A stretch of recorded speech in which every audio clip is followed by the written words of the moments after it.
안녕하세요. 이정효 세무사입니다. 오늘은 외부 고수 중에 고수라고 알려져 있는 기자님을 모셨습니다. 제가 사실은 예전에 기자님이 운영하시는 채널에 출연한 적도 있고요. 근데 제가 오늘 모셨는데요. 이대호 기자님 모셨습니다. 안녕하세요. 안녕하세요. 자기소개 한번 부탁드립니다. 저는 한 10여 년간 경제 쪽 전문 기자로 활약을 했고 앞으로도 계속해서 이제 경제 기자로 살아갈 이대호라고 하고요. 아마 주식초등학교 통해서 최근에는 조금 저를 이제 많이 보신 분들도 네. 아마 계실 것 같습니다. 네. 원래는 이제 제가 좀 저자님 위주로 모시는데 아직 책을 쓰신 적은 없지만 분명히 언젠가 쓰실 거라고 생각은 들고, 사실 제가 작년에 책을 써야지 마음을 먹었는데 그 비슷한 시기에 이제 유튜브를 시작을 한 거예요. 근데 사실 이게 시간이 되게 오래 걸리잖아요, 양쪽 다. 그래서 책을 쓰는 마음으로 이제는 텍스트보다는 영상의 시대니까 그렇죠. 유튜브를 만들어보자 해서 진짜 계좌 여는 방법, 그래서 진짜 주식의 뭐 EPS, PER부터 시작을 했거든요. 그 콘텐츠들을 얼추 책 한 권처럼은 만든 것 같기는 해요. 근데 이제 이걸 텍스트로 남겼어야 되는데 그러면 게을러가지고 유튜브 채널명이 Y스트릿 맞나요? 지금 이제 연구는 Y스트리트. Y스트릿. 예. 사실 미국의 월스트리트가 있는데 우리나라에는 이제 여의도 증권가가 있잖아요. 여의도의 Y자인가요? 약자? 네. 여의도 스트리트는 약간 촌스러우니까 조금 이제 엣지 있게 그래서 5글자로 축약해서 마지막 시옷 받침. 그래서 Y스트리트. Y스트릿. 뭐 좀 있어 보이나요? 아니면 별 뇌리 안 받죠? 아니요, 저는 오히려 근데 이제 Y가 붙어서 우리가 왜 주식을 해야 되고 왜 월스트리트에는 그 주식 고수들이 많고 이런 주식에 대한 궁금증을 해결해주는 채널인가 뭐 이런 생각이 들었어요. 정확히 그 뜻도 담고 있어요. 그래서 저희는 계속 이제 질문을 할 거고요. 모토는 이제 구독자 여러분의 물음이 우리의 질문이 된다. 그래서 뭐 취재도 여러분들이 이제 원하시는 것 위주로 저희도 이제 취재를 해드릴 거고요. 주식초등학교 운영하실 때 실버 버튼 받으셨었잖아요. 받았죠. 뭐 Y스트릿 뭐 이제 뭐 시간 싸움이지 뭐 한 달 후에 받냐 뭐 6개월 후에 받냐 아니면 뭐 한 5년 뒤에 받냐. 이제 여러분들 더 잘 아실 텐데 작년에는 사실 주식 채널이다 그럼 무조건 구독부터 하고 시작하셨거든요. 그렇죠. 지금은 이제 구독하시는 채널도 많아졌고 이제 비교를 많이 하세요. 그 Y스트릿 홍보 한 번만 확실히 해주시죠. Y스트릿에 우리가 구독을 해야 되는 이유. 주식초등학교는 사실 그 머니투데이 방송 회사 채널이었는데 그렇죠. 약간 이제 개인 채널인 것 같은 회사 채널로 이제 제가 회사에서 말 안 하고 회사 채널을 만든 거였어요. 처음에 1년 동안 단 한 번도 제 주변 사람들도 그렇고 구독해달라, 좋아요 눌러달라 한 번도 없습니다.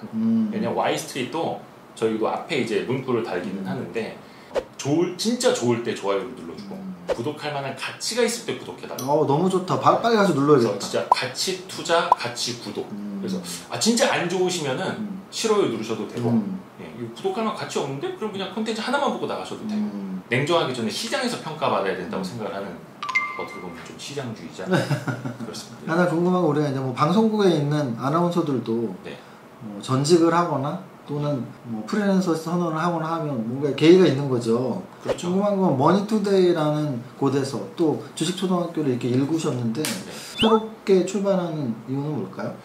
저는 이제 옛날부터 하고 싶은 게 있었어요. 뉴미디어인데 뉴미디어의 정의가 뭐냐? 끝이 없는 거라 저는 생각을 해요. 한계가 없는 거, 틀이 없는 거, 무엇이든 할 수 있는 제 마음대로 한번 미디어를 해보고 싶다는 생각이 옛날부터 막 꿈틀대고 있었거든요.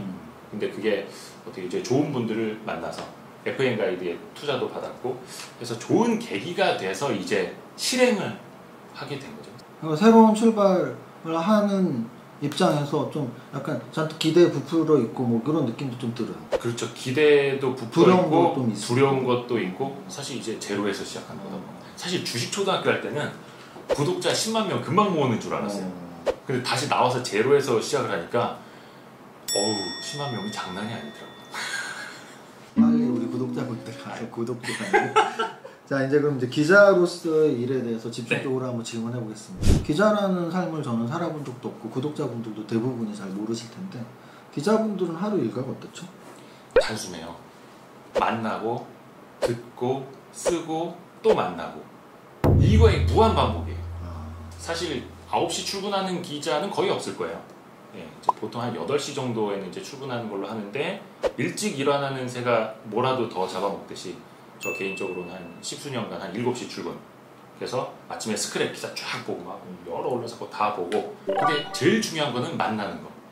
점심에도 만나고 저녁에도 만나고 하루에 통화는 한 최소한 1, 20통은 하고 통화는 1, 20통, 만나는 건 두세 명? 세네 명? 2명 이상은 예. 그러니까 사실 하루에 2명 이상을 만나고 5통 이상을 하면 기자로서 취재거리가 떨어지지 않거든요. 영업의 달인이 그 그러니까 말씀하셨거든요. 사실 기자도 영업이랑 똑같아요. 하루에 전화 10통하고 네. 10통하는 사람 중에 2명만 만나면 영업에서 실패할 수가 없다. 맞아요. 그거예요. 그러니까 사실 기자들도 사람 상대하는 일이기 때문에 그 또 늦게까지 술 먹고 진탕 취해서 마지막에 어깨동무하고 형동생하고 끝내는 이유가 영업하시는 분들은 이제 영업하기 위해서, 기자들은 뭐 하나 더 듣기 위해서, 취재거리 하나 더 얻기 위해서 하는 거거든요. 그 무한 반복이에요. 어찌 보면 좀 딱딱하고 재미없을 수도 있는 네. 경제부 기자 생활을 되게 오래 하셨는데 네.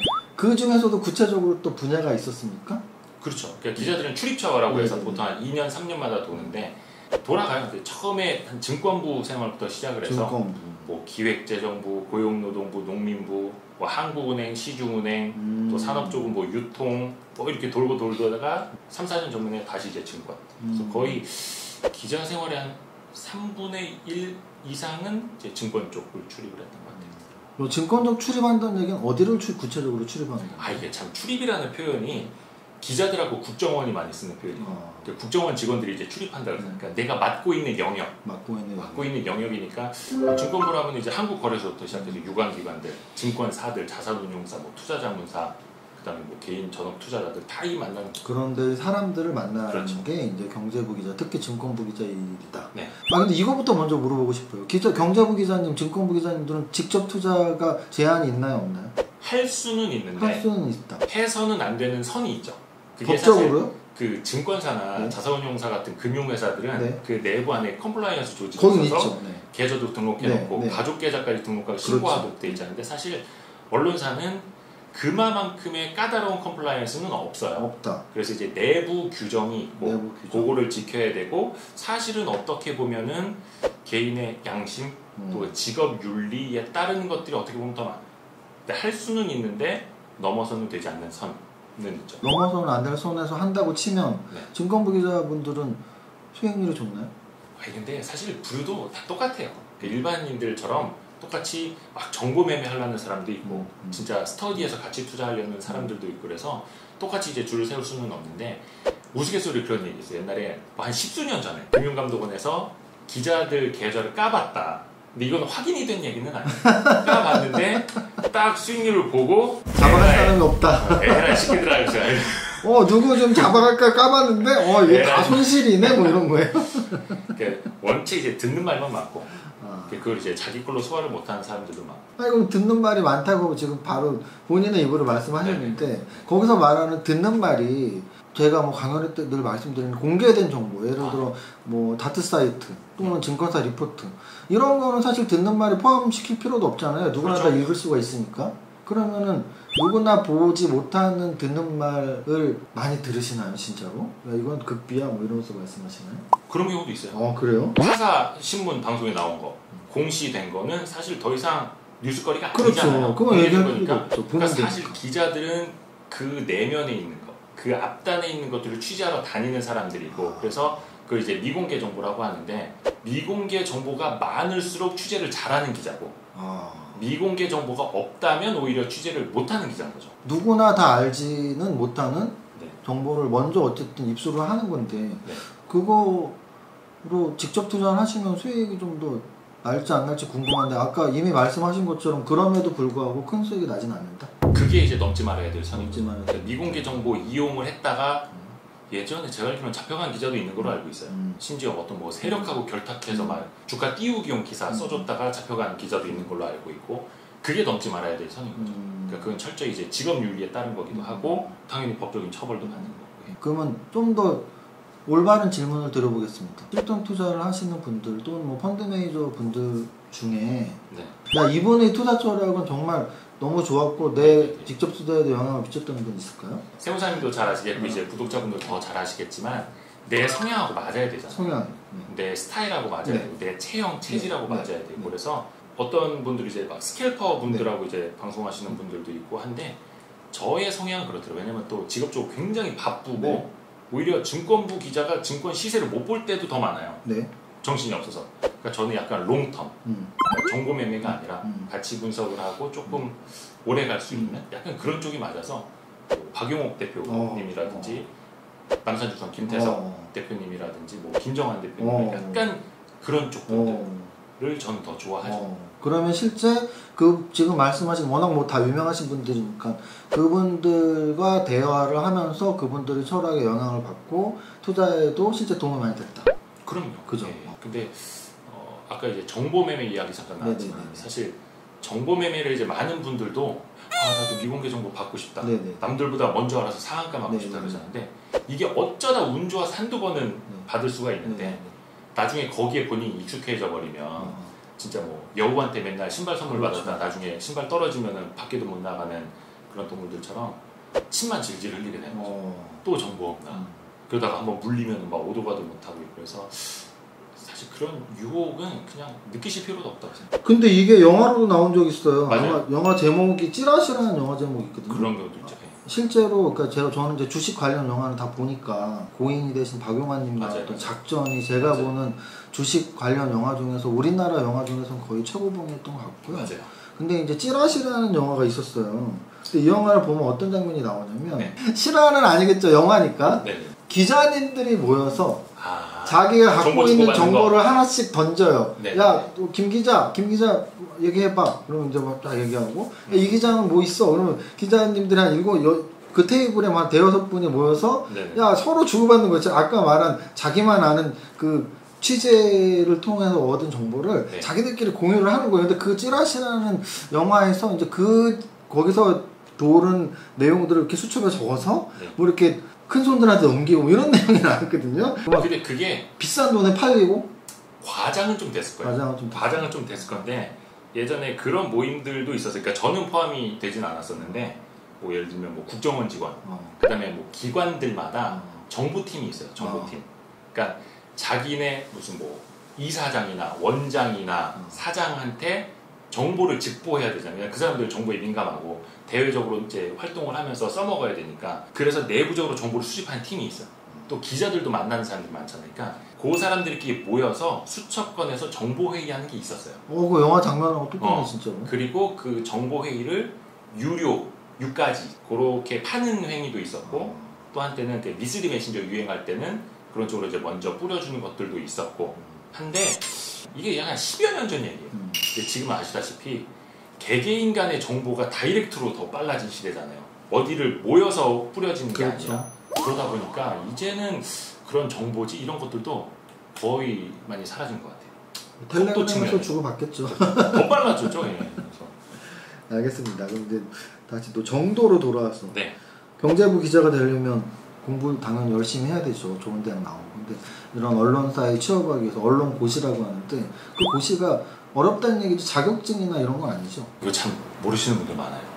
저 틀렸나? 아니요. 그러니까 세무사님은 정확히 알고 계시는데 기자라는 직종은 사실 자격증이 필요한 직종이 절대 아니에요. 그 자격증이라는 게 뭐냐면 언론고시라고 이런 거 불리는 건 국가고시도 아니고 그냥 언론사 입사 시험이에요. 고시 공부만큼 어렵기 때문에 그냥 요즘은 또 어렵잖아요. 발에 치이는 게 기자들인데 그래서 그냥 언론사에 입사를 하면 그리고 그 언론사가 뭐 한국기자협회라든지 방송기자연합회라든지 협회에 가입이 돼 있으면 그냥 기자가 되는 거예요. 그게 입사 시험이라 생각하시면 돼요. 그럼 궁금한 게 대학 갈 때는 나 뭐 경영학 전공할 거야, 뭐 경제학 전공할 거야, 뭐 신문 방송학과 전공할 거야, 전공을 다 결정해서 대학을 가잖아요. 그럼 언론사 입사할 때는 나는 입사해서 정치부 기자로 또는 뭐 연예부 기자로 경제부 기자로 하겠습니다가 결정되고 들어가요? 아니면 들어가서 나중에 결정돼요? 나중에 결정되죠. 그러면은 들어갈 때는 어쨌든 입사 시험을 보는 게 맞네요. 그러면 그렇죠. 그 대기업들도 똑같잖아요. 나는 예를 들어서 삼성그룹 들어갔는데 나는 다른 쪽 뭐 인사 관리하고 싶은데 영업을 이런 경우 많잖아요. 그것처럼 기자들도 일단은 회사 예를 들어 거기가 경제 매체다 그러면 경제 안에서 놀겠죠. 종합지다 그러면 뭐 정치 사회 다 있을 테고 근데 거기에서 정해지는. 근데 그것도 예를 들어서 서울대 경제학과 나왔다. 그럼 출입처 어디 보내겠어요?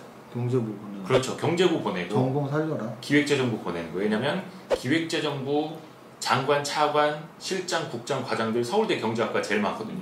그러면 형님, 선배 따라다니는 거예요. 만약에 서울대 법학과 나왔다.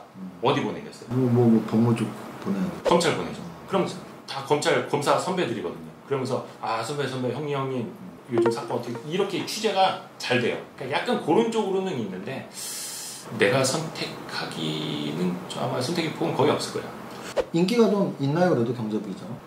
그죠. 인기 없는 부서는 아니죠. 그래요? 예, 왜냐면 사회부나 정치부나 이런 데는 육체적으로 되게 힘들거든요. 근데 경제부는 자기 공부도 할 수 있죠. 그리고 또 이제 증권부 같은 경우에 되게 좋은 게 뭐냐면 빨간 날 다 쉬어요. 장이 안 열리니까. 장이 안 열리는 날은 일단 쉬입니다. 뭐 취재할 거리가 없어, 장이 안 열리면. 그런 날은 이제 전날이나 전전날 미리 휴일용 기사를 먼저 이제 박스 기사라고도 하는데 그런 걸 미리 써놓죠. 예, 그리고 당일은 쉴 수도 있고. 그래서 상대적으로 조금 몸은 편해요. 어쨌든 대학 전공도 상관있고 또는 뭐 경제부 기자가 되기 위해서 뭐 준비해야 될 건 따로 없는 거예요? 일단은 그 공부는 많이 해야 되는데 이게 아까도 말씀드린 것처럼 일단 출입처가 먼저 정해지고 나서 공부를 해야 하는 상황이 되게 많이 발생해요. 예를 들어서 한 10년차 기자예요. 근데 그 전에 정치, 사회, 문화부만 돌다가 경제부는 처음 갔어. 그러면 난 놓고 기억자도 모르고 시작을 해야 되는 거예요. 이거는 어느 출입처건 마찬가지예요. 사실 그래서 기자들이 정말 공부를 많이 해야 됩니다. 예, 경험도 많이 해야 되고. 그럼 저도 뭐 주식 투자를 20년 한 사람으로서 경제 관련 뉴스들, 특히 뭐 주식 관련 뉴스들 중에 소위 우리가 잘못된 기사를 뭐 오보라고 하죠. 근데 이제 오보가 가끔 나올 때가 있어요. 맞죠. 뭐 정말 이걸 뭐 일부러 내진 않을 거 아니에요. 그럼 오보가 나는 이유는 저 딴에는 두 가지로 생각하는데, 하나는 기자님이 전문성이 없으니까 잘 몰라서 내나? 뭐 이런 생각도 들고, 또 하나는 워낙 이 신문이라는 게, 또 언론이라는 게 이 시의 적절성이 있으니까 빠를수록 좋다라는 강박관념이 있으니까 사실 팩트 확인을 정확하게 하지 않고 내보내나? 뭐 이런 생각도 드는데, 뭐 그래도 10년 이상 경제부 기자 하셨던 경험으로 왜 기자님들이 잘못 기사를 쓸 때가 있을까요? 일단은 정보의 원천부터 잘못됐을, 그리고 잘못된 지식을 갖고 있을 가능성부터 있고, 내가 갖고 있는 정보를 써먹지 못하고 딴 데서 먼저 치고 나온다. 그러면 이제 특종을 빼앗긴다는 걸 물먹는다고 하거든요. 그런 조바심에 일단은 전문 용어인데 지른다고 하죠. 일단 지르는 거예요. 또 하나가 뭐냐면 100% 확인은 안 되더라도 최소한 90% 이상의 확신이 있어야 되거든요. 그러려면 이제 크로스 체크를 하고 무리를 많이 해서 크로스 체크가 되지 않은 다음에 기사를 써서, 여러분도 아시겠지만 이게 많은 개인 투자자분들의 수익에도 실제 안 좋은 영향을 미치는 그런 안타까운 사례들이 많죠. 어느 언론사가 먼저 질러서 단독을 내면 다른 언론사에서는 그러면 그거를 못 내는 거예요. 1등으로 먼저 낸 데가 무슨 뭐 지적재산권처럼 뭐가 보장되는 게 아니잖아요. 참 저도 그게 무슨 의미가 있나 싶은데, 일단은 그런 특종을 많이 해야 언론사의 브랜드 이미지가 높아지는 거고, 옛날로 따지면은 진짜 가판에서 800원짜리 신문 주고 앞에 헤드라인이 크네? 그럼 그때 사가는 거고, 또 아니면은 좋은 기사를 많이 쓰는 언론은 이제 구독을 하는 거잖아요. 진짜 신문을 사서 보든. 그러니까 그런 데서 이제 원천적인 경쟁이 시작된 거죠. 쉽지 않은 일입니다, 사실은. 그 속도 싸움도 있지만 저는 또 보면서 가끔 그런 생각도 해요. 주식 하다가 보면 이 기사를 보면 와, 얘네가 진짜 취재를 잘해서 낸 것처럼 써놨어. 근데 막상 저는 이제 크로스 체크를 여러 번 하니까 뭐 네이버에다 검색만 하면 다 나오잖아요. 근데 2달 전, 3달 전에 벌써 나왔던 기사야. 벌써 나왔던 기사인데 마치 특종처럼 또는 단독 포토처럼 몇 달 있다가 울거먹고 하는 기사들이 많은데, 그것도 좀 약간 신뢰성은 떨어지는 것 같아요. 출발선에서 100m까지 간다. 근데 이제 출발했다. 이것도 단독이 되는 거고, 20m 왔다도 단독이 되는 거고, 30m에서 누가 1등이다도 단독이 되는 거고, 골인 직전까지 어떤 상황이다 단독. 그러니까 이게 그냥 갖다 붙이면 다 단독이에요. 그런 말도 있어요. 기자들 사이에서 이제 앞에 이제 단독 하고 외신에서 익스클루시브 이렇게 달잖아요. 단독 보도 이꼬르 내 기사 좀 봐주세요 라는 뜻이다. 이렇게 이해도 돼요. 왜냐면 이게 진짜 많은 산업에, 많은 사람들에게, 사회에 큰 영향을 주는 특종이 아니라 나 혼자 썼어요 라는 홀로 단독이 돼버리는 거예요. 그러니까 이게 그냥 경쟁에서 오는 부작용일 수도 있어요. 뭐 물론 이제 좋은 훌륭한 단독들도 굉장히 많지만요. 단독 보도는 결국은 특별히 어디서 나온다 이게 아니고, 내가 평소에 많은 사람들을 계속 만나다 보면 딱 들은 얘기가 내 기억 속에 어디에서도 기사가 되지 않은 거, 그게 단독 보도인가요? 정확히 정의가 뭐예요, 단독? 확실한 거는 뭔가 새로운 팩트에서 나오잖아요. 지금까지 알려지지 않은 내용, 이게 사실은 제일 중요하죠. 그 다음에 이게 팩트가 맞는지를 확인하는. 그것도 어떤 잘못된 기자들은 크로스 체크했냐 물어보면 이 사람한테 2번 물어본 걸 크로스 체크라고 알고 있어요. 아니면 이쪽 진영에 있는 사람한테 둘한테 물어본 거죠. 그게 아니라 이쪽 진영에서 물어보고 당사자한테 확인하고 해야 크로스 체크인데 크로스 체크의 정의부터 잘못된 쪽이 많아요. 안타깝죠. 너무 부정적인 얘기만 많이 하죠. 그럼 기자님 실제로 기자 생활 하시면서 야 내가 이 기사는 진짜 남들보다 먼저 썼다 이런 거 기억나는 거 있나요? 지금도 고민을 하고 있는 게 내가 과연 기자로서 사회에 얼마나 기여를 했을까? 얼마나 좋은 부가가치를 창출했을까? 괜히 쓸데없는 노이즈만 만들고 사회 갈등만 부추기는 기자들, 언론들 많잖아요.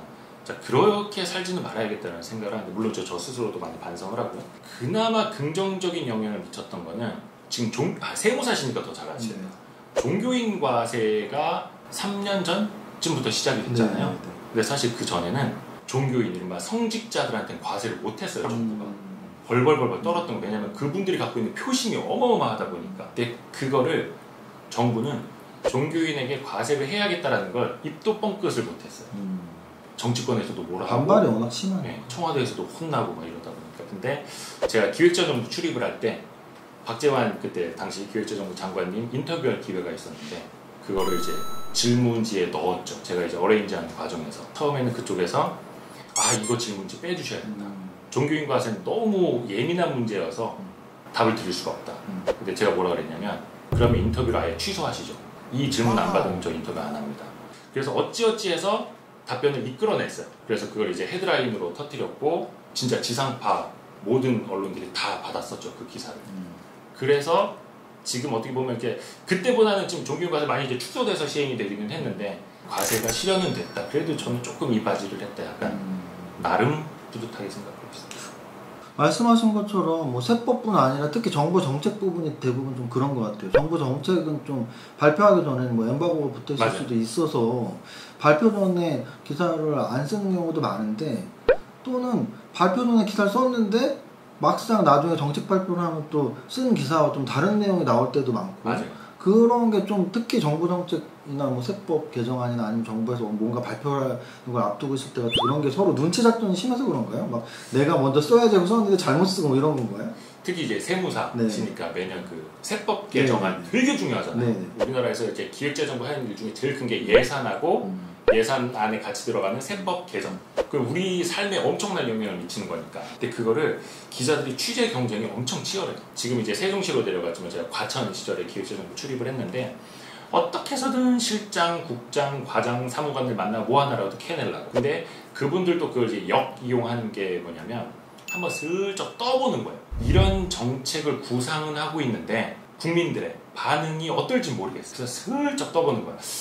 요런 거 어떨까? 아니면 요렇게 하는 것 같은데? 라고 띄어요. 그러면 이제 기자는 좋다고 쓰죠. 뭐 추진한다. 그러니까 사실 추진한다 자체는 오보는 아니니까. 근데 그 기사가 나가고 나서 막 난리가 나요. 막 이러면 안 된다. 그러면 이제 전혀 사실과 다른 뭐 이렇게 검토한 바 있으나 확정되지 않았으면 아니면 아예 검토한 바 없음 이런 식으로 해명 자료를 내서 이 정책은 상당히 싫어하는구나. 반응도 보고 약간 그런 경우도 있어요.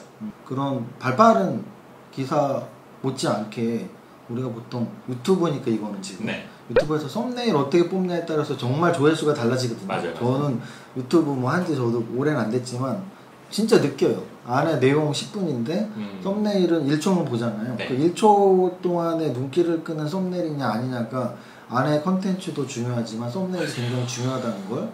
이제 기자님들 같은 경우는 당연히 기사 내용도 중요하지만 그 작성한 기사의 제목 또는 헤드라인 제목 그게 실제로 뭐 구독자나 아니면 판매 부수에 영향을 미치나요 많이? 그 온라인이라든지 아니면 그 신문 지면을 전문적으로 편집만 하는 편집 기자도 있어요. 그 기자들은 이제 지면을 배치하고 제목을 뽑는 게 일이에요. 옛날로 따지면 그런 거죠. 연예인 누구 벗었다. 근데 밑에 지면을 보면은 이미지를 벗었다. 막 이런. 나 이거 솔깃했는데 도대체 누가 벗었다는 얘기지? 약간 유튜브 썸네일이랑 비슷한 거죠. 옛날에는 실제로 판매 부수 늘리는 데 도움이 됐다고 해요. 그러니까 지금도 클릭수 유발하는 데 도움이 됐고 불과 몇 년 전까지만 하더라도 왜 인터넷 기사 보면 뭐뭐뭐뭐 충격, 뭐뭐뭐뭐 쇼크 막 이런 자극적인 기사들이 너무 많아갖고 이제 좀 그런 짓 좀 언론들이 하지 마라 그래서 그 충격 단 제목들 기사만 모아놓은 조그마한 사이트도 있었어요. 언론사들이 비판하는. 근데 그러지 말라는 거죠.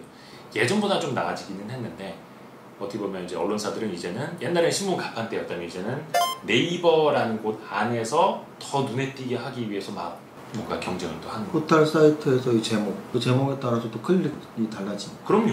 엄청 달라지죠. 아무래도 그렇겠네요. 사람들이 시간이 워낙 없고 바쁘다 보니까 그렇죠. 제목만 보고 클릭을 할까 말까 결정하니까. 항상 좋은 제목과 좋은 정보는 꼭 같지는 않다는 거.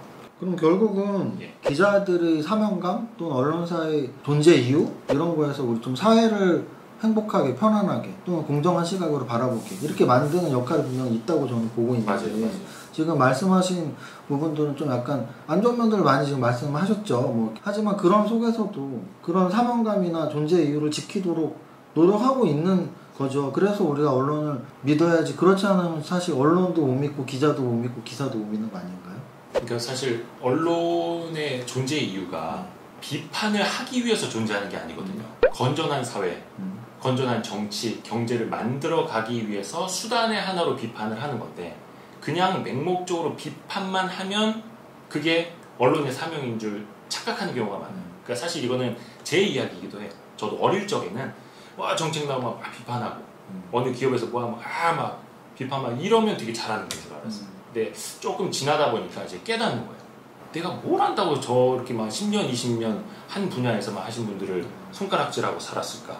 그래서 결국은 갈등만 부추기고 끝나는 게 아니라 비판을 해서 갈등이 생겼으면 결국 치유하고 사회 통합까지도 하는 게 언론의 사명 아닐까라는 생각을. 경제부 기자로서 경제 기사 우리 주식 투자자들 네네. 믿어도 됩니까? 그게 참 어려운 이야기입니다. 그게 다 믿어서도 안 되고 사실 또 언론사 내부에서도 수많은 기자들이 있고 그 중에 한둘이 또 실수할 수도 있고 욕심을 부릴 수도 있고 하다 보니까 사람들도 그냥 언론에 나온 거야, 신문에 나온 거야, 뉴스에 나온 거야 라고 맹신만 하지 마시고 항상 이거를 비판적 시각으로 보시고 비판을 하는 걸 또 한 번 비판적인 시각으로 보셔야 되는 거죠. 그럼 저 같은 경우 주식 그래도 뭐 오래 하니까 뭐 좀 재무제표 딱 보면 아 좋은 회사네 차트 딱 보면 차트가 좋네 이런 건 나오거든요. 네. 그러면 기자님이 우리 현직에서 오래 일을 하셨으니까 기사들 중에서 야 진짜 이런 기사는 우리가 조심해야 돼. 뭐 이거 좀 뭐 딱 보면 알 수 있는 그런 방법 없나요? 어떤 신뢰가 좀 안 가는 기사? 일단은 뭐뭐뭐뭐 한다라는 게 투자자들한테 제일 자극적이에요. 뭐뭐뭐 한다. 뭔가 새로워 보이잖아요. 새로운 거 한다. 이 회사에 당장 수익이 될 것 같고 미래 가치를 확 끌어올려줄 것 같고 해서 그렇게 쓰는 기자들이 많아요. 너무 근데 단정적으로 쓰죠. 단정적으로. 네, 근데 그게 곧 한다가 아니라 할까? 할 수도 있다? 할 수도 있는 걸 검토하는 걸 추진할 수도 있다. 약간 이런 뉘앙스들도 되게 많거든요. 그래서 항상 그거를 검증을 해보셔야 되는 거고. 그러니까 사실 좀 그게 쉽지 않긴 한데 또 최근에 저는 이제 본 것 중에 하나가 IPO 시장이 되게 뜨겁잖아요. 네. 장이 좋을 때는. 근데 상장만 하면 공모만 하면 무조건 상장 첫날 따상 가는 줄 알아요. 네. 기자들이 헤드라인을 어느 순간부터 따상 성공할까? 따상 가나? 심지어는 따상 못 갔다고 따상 실패 이런 기사도 써요. 와 대박. 제 라이브 방송에서 욕했는데 그 기사. 근데 이건 진짜 따상 실패 정확히 욕했는데. 따상이라는 건 공모가 정해놓고 상장 식날까지 불과 한 열흘 정도밖에 안 걸리잖아요. 그 열흘 사이에 기업 가치가 2.6배에 올라갈 리는 없는 거고 그냥 이거 시장의 과열인데 괜히 막 그런 기사를 쓰면서 주린이 분들 잘 모르시는 분들이 나도 따상 붙어서 최소한 1-20%라도 먹고 나올 수 있겠지라는 잘못된 생각과 뭔가 욕망을 부추기는 그래서 이거는 진짜 기자들이 하지 말아야 될 일인데 라는 생각을 최근에 되게 많이 하고 있어요. 그럼 어쨌든 뭐 기사 중에서 이렇게 우리가 구분을 할 수 있고 뭐 한다 네. 뭐 이런 가능성을 마치 꼭 하는 것처럼 확정된 것처럼 이렇게 기사로 구분하는 걸 말씀하신 것처럼 네. 언론사에 대한 기준도 우리가 뭐 좀 판단법 있을까요? 요즘 워낙 뭐 황색 언론이라 그러잖아요. 인터넷 언론 중에 워낙 뭐 어떤 언론사가 또 신뢰 뭐 이런 기준점이 또 있을까요? 그게 되게 어려워요. 그러니까 어떤 정치적인 성향으로 놓고 보면 나는 이쪽 매체, 나는 저쪽 매체 이렇게 확고하게 믿으시는 분들 많잖아요. 근데 그거는 어떤 정치적인 성향과 신념으로는 그럴 수 있다 치는데 경제 보도만 놓고 보면 이게 나한테 돈이 될 수 있느냐 아니냐 아니면 나한테 피해를 주느냐의 영역이다 보니까 그냥 언론사, 기자만 놓고 믿기에는 되게 어려워요. 저는 그래서 어떤 매체도 어떤 기자도 절대적으로 믿지 마시라고. 왜냐면은 최근에 조금 실망한 케이스가 뭐냐면 나름 이 바닥에서 선수들, 그러니까 선수들이라면 그 출입처에서 내로라는 정보력을 가진 좋은 취재원들 많이 가진 기자들을 모아서 전문지를 만든 데가 있어요. 전문지들. 그 영역에서는 진짜 경제 전문지. 네. 근데 처음에는 저도 와 취재력 대단하다. 어떻게 저런 특종을 계속 쓸까 봤는데 나중에 알고 보니까 그 역시 일방적인 루트를 통해서 받아오는 정보들로 쓰더라고요. 예를 들어서 A라는 회사에 대한 특종이에요. A라는 회사가 뭐 수백억을 수주했대. 근데 이 회사는 전혀 확인이 안 됐어. 근데 이거를 경쟁사에서 듣고 쓰는 거예요. 근데 이 차례에서 여긴 떨어졌어. 여기가 됐어. 그리고 고객사가 누군지도 알고 어떤 장비인지도 알고 얼마짜리인지도 알고 어디에 공급하는지 다 알아. 이걸 다 여기서 설명해 주는 거예요. 근데 이 회사는 고객사한테 엄청 혼나요. 이게 니네가 흘렸냐? 너네 주가 올리려고 니네가 흘린 거 아니냐? 이거 계약 취소될 수도 있다. 그럼 여기는 막 벌벌 기는 거. 아이고 잘못했습니다. 이거 저희가 흘린 건 아닙니다. 근데 알고 보면 이 경쟁사에서 흘린 거예요. 근데 이 기자는 어이구 이게 웬 특종이야? 막 써요. 그럼 이제 그거 본 사람들은 오 막 좋네요. 막 주가도 들락날락 거리고 하죠. 근데 과연 그게 과연 좋은 정보일까? 라는 약간 고뇌도 좀 최근에 해봤었어요. 결국은 독자들이 일단 좋아야 될 텐데 팩트 위주로 써서. 그렇죠. 예. 그러면 여기서 또 추가 질문 하나 드릴게. 사실은 언론사의 수익원이 많은 구독자이어야 하지만 많은 구독자로 인해서 비싼 광고료로 의한 수익일 것 같아요. 친기업적인 기사를 쓰는 이유가 그런 광고 때문인가 맞아요. 언론의 수익원 때문인가 생각도 들거든요. 우리 주식 투자자분들은 좀 이런 걸 명확히 알아야 좋을 것 같아요. 진짜 중요한 말씀 해주셨어요. 정말 중요한 말씀 해주셨고 제가 앞에서도 어떤 언론사건 어떤 기자 심지어 저도 그렇고 절대적으로 믿으면 안 된다고 말씀드린 이유가 바로 그거예요. 그러니까 팔이 안으로 굽는다고 하잖아요.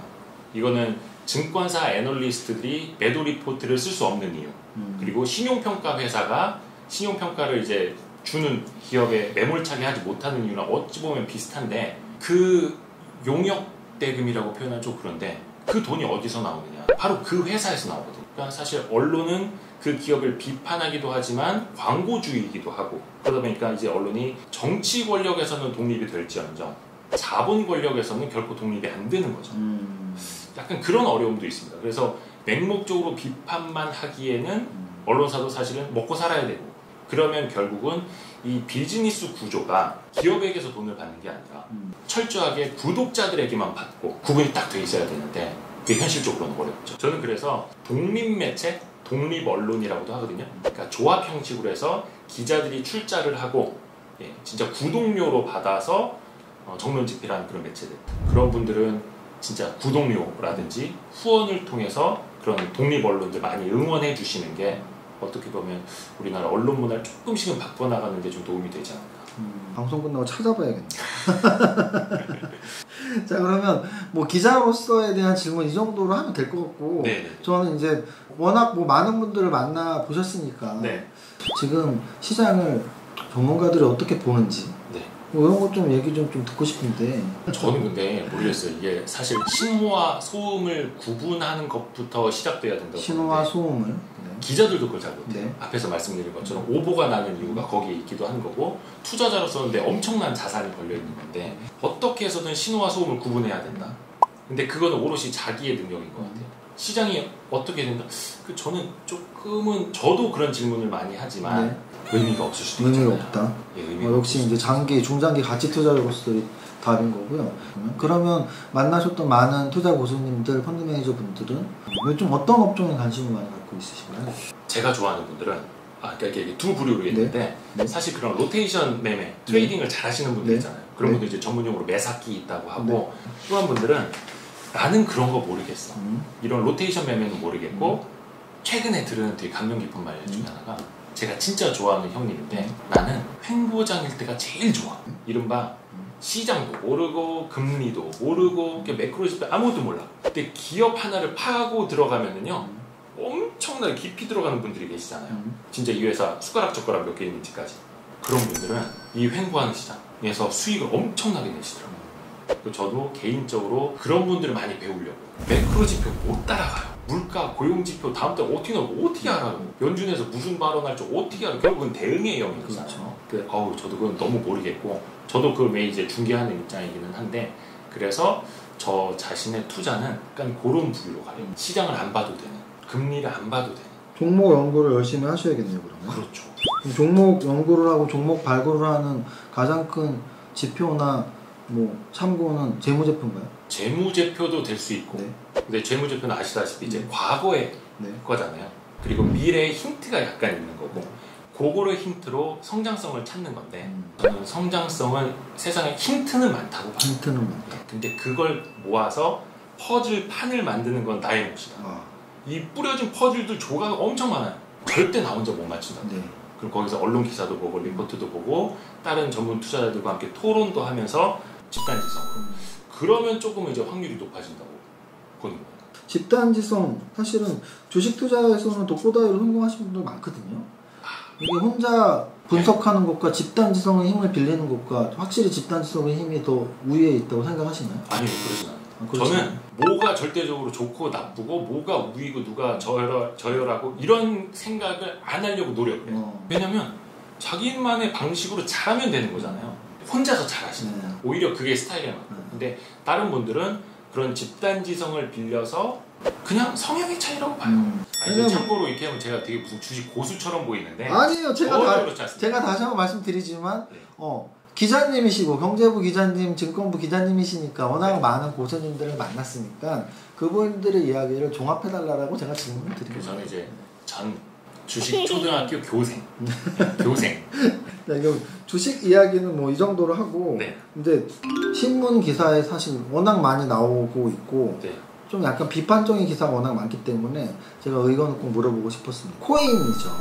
코인에 대한 의견을 코인을 어떻게 하면 성공할까요? 수익 날까요? 이런 질문 자체가 아니고 우리나라 언론 또는 우리나라 정부에서는 코인 투자에 대해서 여전히 이건 투자도 아니고 진짜 조심해야 되고 절대 하면 안 되라는 스탠스의 글들이 많기 때문에 한번 좀 여쭤보고 싶었습니다. 코인 투자에 대해서 어떻게 생각하시나요? 그러니까 최근에 제가 아는 어떤 그 한참 동생 또 이제 코인을 하더라고요. 그래서 제가 물어봤어요. 야, 그건 너무 투기 아니냐? 너 무슨 본질 가치를 보고 투자하는데? 근데 그런 얘기를 하더라고. 아니 그러면 우리 월급 모아서 집 살 수 있냐? 주식 투자를 하려고 해도 시드머니는 필요한데 당장 1,000만 원도 안 되는 돈으로 몇백만 원으로 돈을 불릴 수 있는 게 뭐가 있는데요? 그러는 거예요. 그 앞에서 저도 이제 기성세대지만 기성세대가 뭐라고 말해줄 거예요. 그러니까 그분들이 조금이라도 자산을 늘릴 수 있는 수단은 이제 그거밖에 남지 않았다고 그분들이 생각을 하기 때문에 하는 건데 그거 자체를 기성세대 눈높이로 저거는 옳다 그르다 라고 말하는 것 자체가 너무 이제 꼰대 마인드라고 저는 보는 거고 또 한편으로는 되게 안타깝죠. 근데 저는 취재를 해보면 당연히 정부에서건 중앙은행에서건 이거는 화폐로 통화로 인정할 수가 없는 자산이에요. 아시겠지만 그러면 국가의 근간이 무너지는 거거든요. 화폐의 힘은 정부의 힘이랑 거의 동일하게 가잖아요. 대신에 자산으로서의 가치는 있을 수는 있겠다. 대신에 그것도 가상이다. NFT가 그런 거잖아요. 가상. 예를 들어서 이 볼펜 하나가 뭐 시중에서 뭐 1,000원이면 사는 거겠지만 오바마 대통령이 서명을 한 볼펜이야. 그게 몇 천만 원이 되겠죠. 링컨 대통령이 서명을 한 거 이거는 뭐 몇 억이 될 수도 있겠죠. 그만큼의 이제 자산 가치라는 거 의미를 부여하면서 다 달라지는 거잖아요. 저는 뭐 비트코인이 됐건 알트코인이 됐건 NFT가 됐건 그들의 영역이라고 보는 거예요. 중요한 건 이제 사람들이 왜 정부가 투자자 보호를 안 하느냐. 근데 더 잘 아시겠지만 주식도 그렇고 부동산도 그렇고 가격으로 투자자를 보호하는 정부는 없습니다. 그 어떤 자산도. 저는 코인도 그렇게 본다고 봐요.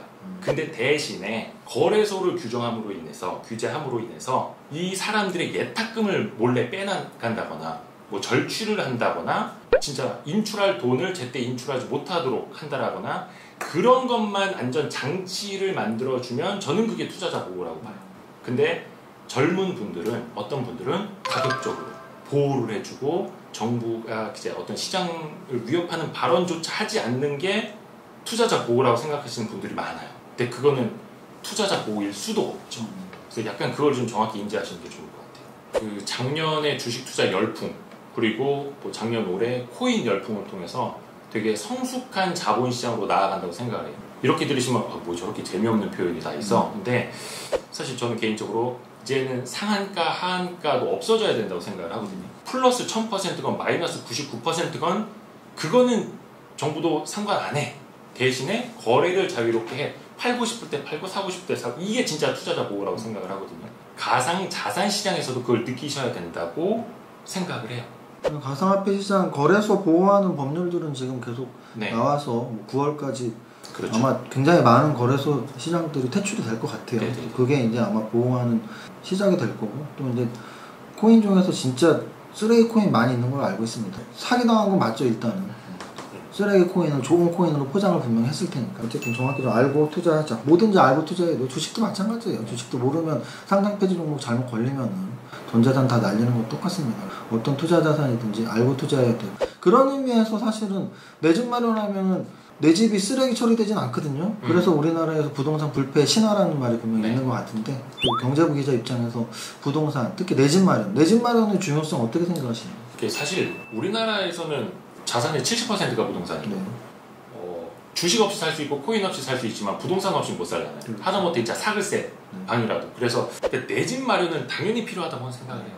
저보다 한 열 몇 살이 많음에도 불구하고 아직도 내 집 마련을 못 하시는 분이 계시더라고요. 내 집 마련 필요 없어 라고 했던 분들이 지금 행복할까? 생각을 해보면 물론 이건 결과론인데 그렇지 않잖아요. 대한민국에서는 그래도 부동산이 이제 다 공공재는 아니다 보니까 걱정 없이 살 집 한 칸은 있어야 되겠다 해서 내 집 마련 저는 필수라고 보고요. 내 집 마련 필수. 그렇죠. 내 집 마련을 하기 위한 최소 금액이 몇 억이란 말이죠. 지금 집값이 비싸지고. 이 몇 억을 모으기 위해서는 그래도 주식 투자가 최선인가요? 은행에다 저금하는 것과 주식 투자. 참 이게 안타까운 게 예전에는 2, 3억 모자라서 못 샀던 집이 이제는 7, 8억 모자라서 못 살게 되잖아요. 그 사이에 전세 보증금은 막 1, 2억씩 또 올려줘야 되고, 근데 그건 내 소득만으로 감당이 안 돼. 예전에는 소득으로 집 매매값이 감당이 안 됐다면 이제는 소득으로 전세 가격도 보전이 안 되는 시대에 돼 있어 너무 안타까워. 그래서 일각에서 지금 뭐 집값의 10%만 있어도 분양을 받을 수 있는 제도를 만들겠다 막 이렇게 여당에서도 나오고 있는 이유가 거기에 있다고 보는데, 이제는 그 격차가 너무 멀어졌어요. 그래서 더더욱이 사람들이 주식 투자를 할 수밖에 없고 해야 한다고 저는 생각을 하고, 대신에 이게 사실 뭐 안전한 투자를 하시고 이런 말 하면 진짜 아무 의미 없는 이야기긴 한데 제대로 투자를 하셔야 돼요. 예전에 우리가 빈부의 격차라는 말이 그냥 가난하고 부자의 격차라고 생각했는데 지금 어떻게 보면 세대 차이인 것 같아요. 20대, 30대인 분들이 지금 집이 없는데 야, 열심히 살면 집 살 수 있어? 근데 집은 20억이야 뭐 월급을 평생 모아도 못 모으는. 근데 그 말이 웃긴 게 한 저 10여 년 전에도 진짜 월급만 모아서 서울에 집 못 사겠다 라는 얘기가 나왔거든요. 뭐 맨날 통계로 10몇 년 걸린다. 근데 지금 그게 너무 멀어졌죠. 훨씬 심해졌죠. 너무 멀어졌잖아요. 그래서 와, 이거는 되돌릴 수가 없고 부동산 정책의 획기적인 이제 정책 변화가 와야 된다고 생각해요. 오늘 경제부 기자 오랫동안 하신 이대호 기자님을 모시고 그래도 우리 경제 또는 재테크 쪽에서 뭐 주식, 코인, 부동산 이 세 가지를 마지막에 제가 꼭 물어보고 싶어서 물어본 거고요. 기자님이 굉장히 부담스러워했지만 뭐 기자님은 재테크 전문가라고 우리가 알고 있지 않잖아요. 그래서 여기저기서 굉장히 많은 분들, 특히 고수분들, 뭐 부동산 고수, 주식 고수 많은 분들을 만나셨으니까 그분들의 철학이나 그분들의 기법이 머릿속에 들어와 있다는 걸 알고 오늘 좀 도움이 많이 됐으면 좋겠습니다. 우리 구독자 여러분들한테 마지막으로 좀 아직 제가 혹시 질문을 못 드린 게 있었다면 마무리 인사 한번 해주시죠. 그냥 저는 여러분하고 똑같습니다. 저도 배워나가는 단계고 실제로 투자를 하고 있고 이렇게 하면 되는구나, 이렇게 하면 안 되는 거를 지금도 배우고 있고, 이세무사님을 비롯해서 훌륭한 이제 구루한테 많이 이제 지식과 정보를 얻고자 하는 거고, 그러니까 여러분과 똑같은 선상에 있으니까요. 그냥 저희와 함께 하고 있다라는 고루 좀. 우리 기자님은 저보다 훨씬 잘하시는 분은 수십 명을 이렇게 만나고 다니셨기 때문에 좋은 팁들이 분명 있었을 거예요. 그래서 여러분들이 아마 오늘 분명 얻을 게 있을 겁니다. 만약에 얻으셨다면 YST 가시면 됩니다. 그냥 거기에 더 많은 게 있으니까. 사실 뭐 비하인드 스토리인데요.